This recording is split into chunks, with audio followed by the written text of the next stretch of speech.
Okay, ladies and gentlemen, yeah, it just got worse.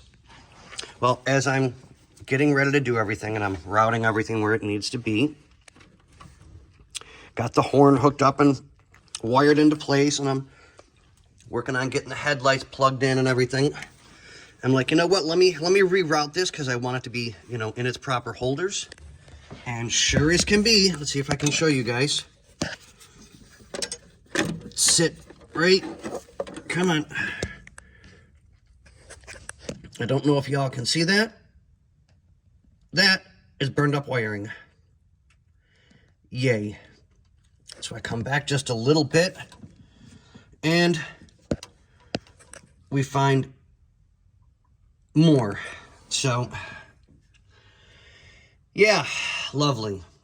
Exactly what I wanted when everything was... I knew something wasn't right because everything was going too smoothly. It is what it is, folks. It is what it is.